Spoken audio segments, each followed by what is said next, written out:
நமஸ்காரம். நம்ம போன எபிசோடில் பார்த்தோம் ஒரு ஸ்லோகம் விளக்கு ஏற்றுறதுக்கு முன்னாடி, சுபம் கரோதி கல்யாணம் ஆரோக்கியம் தன சம்பதான்னு. இதோட அர்த்தத்தை பார்க்கலாம். சுபம் கரோதி கல்யாணம் அப்படின்னா இந்த விளக்கோட அந்த ஒளின்றது நம்ம வாழ்க்கையில் மங்களத்தையும் நன்மையும் அளிக்கும். அப்பேற்பட்ட அந்த விளக்கு நம்ம வீட்டில் நம்ம இப்போ ஏற்றுறோம். சுபம் கரோதி கல்யாணம் ஆரோக்கியம் தன சம்பதா.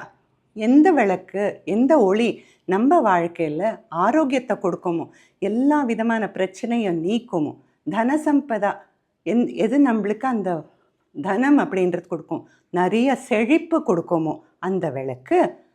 சத்ரு புத்தி விநாசாய, நம்ம புத்தியோட சத்ருன்றதே அந்த தீய எண்ணங்கள் நம்ம மனசில் இருந்தாலும் சரி, நம்ம சுற்றி இருந்தாலும் சரி, அது நல்லதில்லை.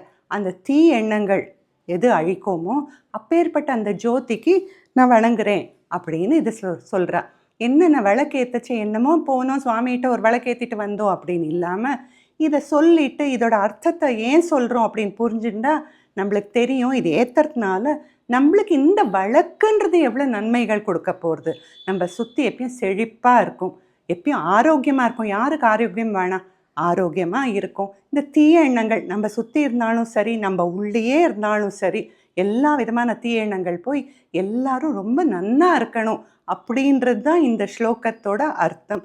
எல்லாரும் இதை இந்த மனசில் வச்சுட்டு விளக்கேற்றச்சே இதை வேண்டிண்டு விளக்கேற்றுங்கோ. நமஸ்காரம்.